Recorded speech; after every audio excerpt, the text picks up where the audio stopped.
That's pretty dope, and that's just part of the journey, right? Just figuring stuff out. I love the topic of time management because it's such a common like excuse for a lot of people. And like I said, it's for some people it's not an excuse. For some people it's just a reason. Like, you got kids, you got a bunch of kids. I mean, that's just the reality of the situation. You got to do home workouts or whatever you can do. But even for people who have no kids like us, or who are single and stuff, there's always other things to distract as well too. So like I said, going back to there's only 24 hours in a day. Yes. How are you going to prioritize? So you said something at the very beginning. I didn't know that you stopped drinking soda, because I don't drink soda. At least like very, very rarely. I try to keep it to juice, mostly maybe like 85% water. Yeah.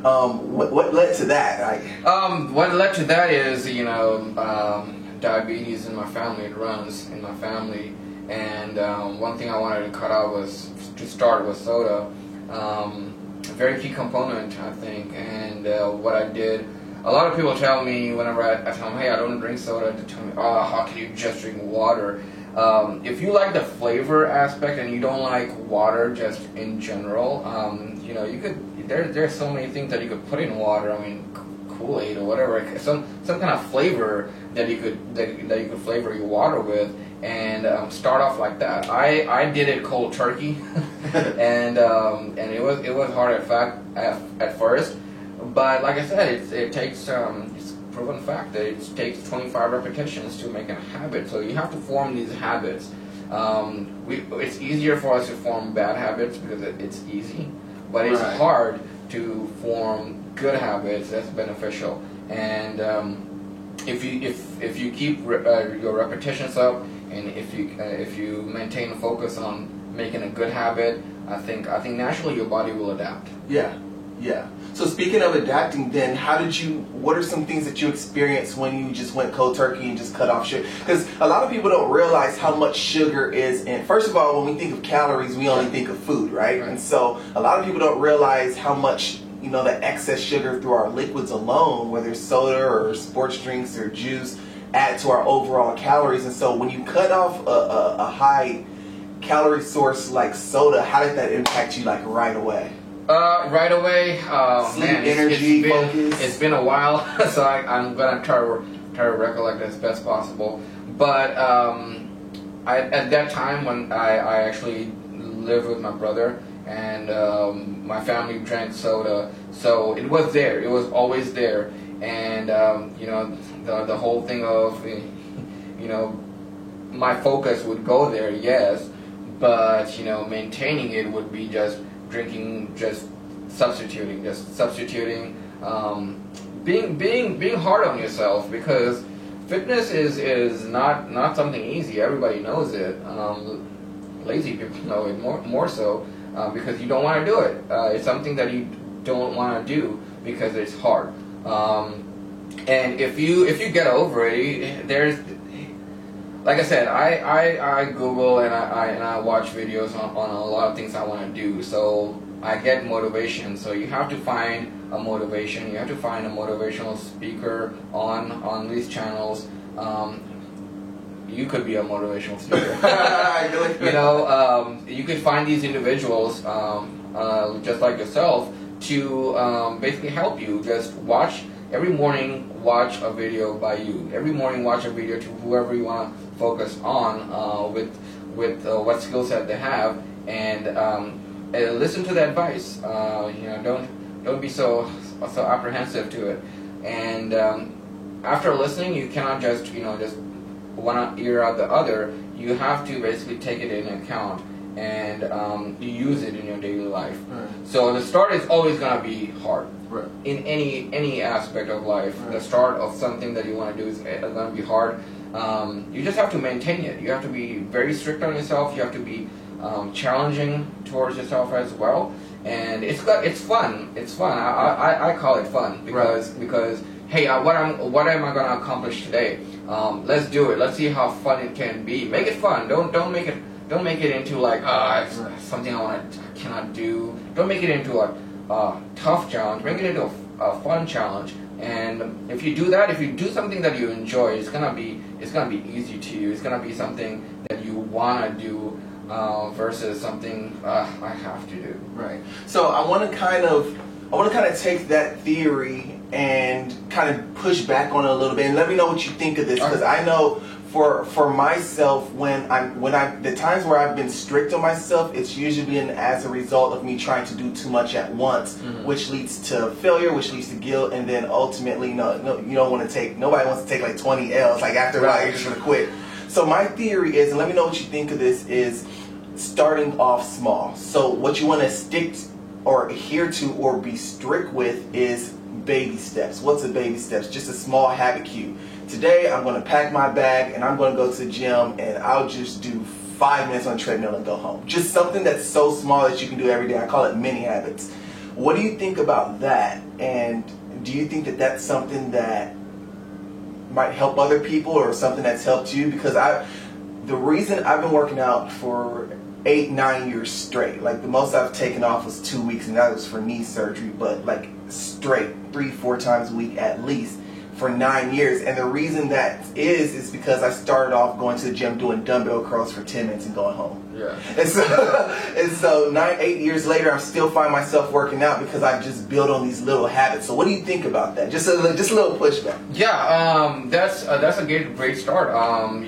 Not putting too much on your plate is something that will make you successful. A lot of people want to do it all at once. They want the instant result, and instant results are a fairy tale, because it will never happen.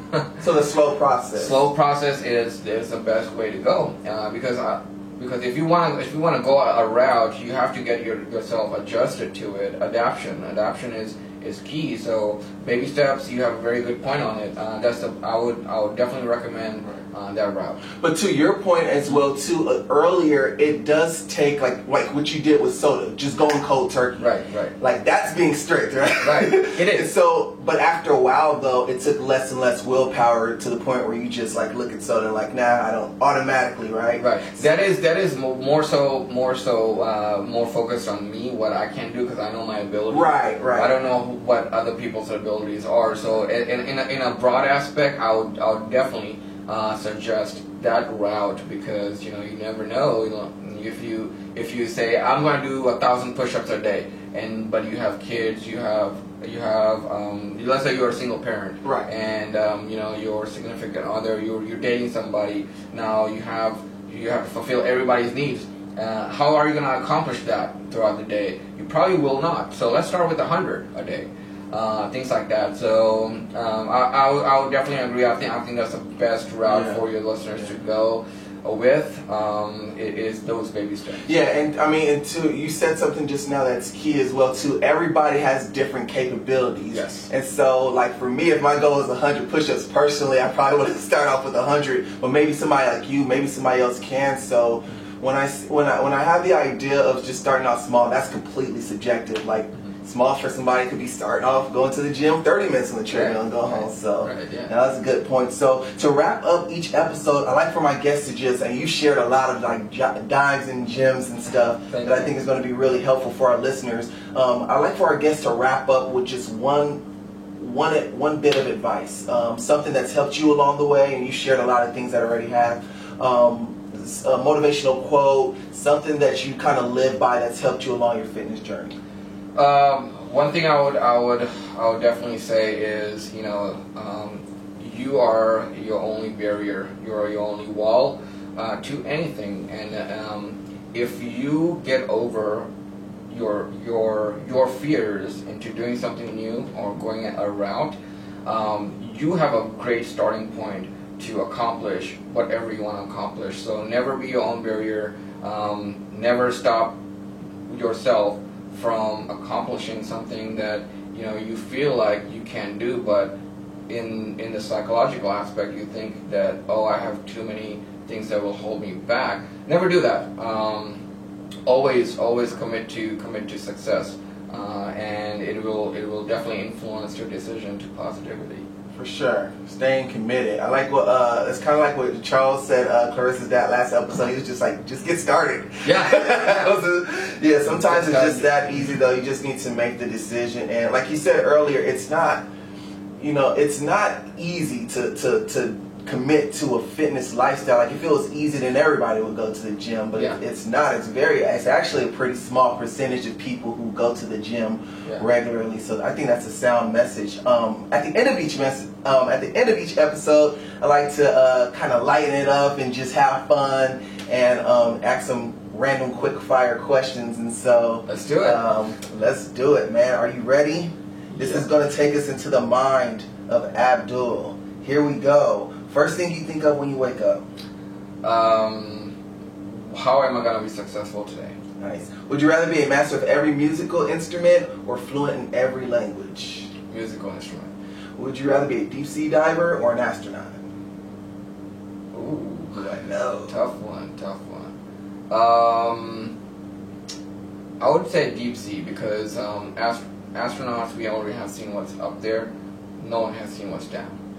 Yeah, I think I would do a deep sea diver too. I was thinking about the other. Yeah. Explore the unknown. I feel like I'll be done with space in about like 5 days. Like, okay, it's just dark with a whole bunch of planets. I'm ready to. All right, would you rather take a guaranteed $100,000 or a 50-50 shot at $1 million? Ooh, I would say I'd take the guaranteed money. Yeah, I think I would too. Tacos or pizza? Tacos, I knew it. Dogs or cats? Man, I really don't. I'm invested in pets that much, but they said dogs are man's best friend, so yeah, let's do dogs. Yeah, you'll probably be more of a dog guy. Breakfast or dinner? Ooh, breakfast. Gotta start off with something in the stomach. I love breakfast. Netflix or YouTube? Netflix. Money or free time? What was that? Money or free time? Definitely money. Definitely money. You're actually the first person that said money. I was thinking about this the other day when I was driving. I was just why? Because there was an honest answer. Everybody's bullshitting. Because probably most money. You cannot live with. I mean, especially in a first world country, you cannot live with free time unless you're okay with being in a hobo. You know, I'm being realistic about it. Beach or mountains? I appreciate beach or mountains. Definitely beach since I'm an islander. And winter or summer? Definitely summer. What did you want to be as a kid growing up? A pilot. Really? Yes. Why so? It was just the whole. When I was growing up, I used to watch a lot of movies, and the pilot aspect was being in the sky, being a captain of an airship was something very appealing to me. And just being up there, and things changed. That was when I was little. Things changed, and then I started watching. Episodes about the medical world, and it just influenced me more, and my passion was more so towards that than flying. That's dope. There you go. It changes. Yes. Who's one person dead or alive you'd love to have dinner with? Kurt Cobain. Really? Why? It's just the grunge era is something that it influences me into more so into music. His whole mindset of making music, every single word of his lyrics. I would just definitely want to sit down with him and just have a conversation. There's many, but he kind of came to mind pretty quick for you. Very quick. There you go. And last question: if you could be any animal in the world, what would it be and why? Ooh. If I was an animal, I would be a lion because I want to be a king. There you go, man. Well, you are a king, man, and keep killing it in the gym. Thanks for sharing. I know you got a super busy schedule, dude. Caught you at the perfect timing, man. And I know that the stuff that you shared on here as far as just getting started and making the decision to live a healthier lifestyle is going to help our listeners. Thank you for having me, man. Thank you for having me. I appreciate you. Sure.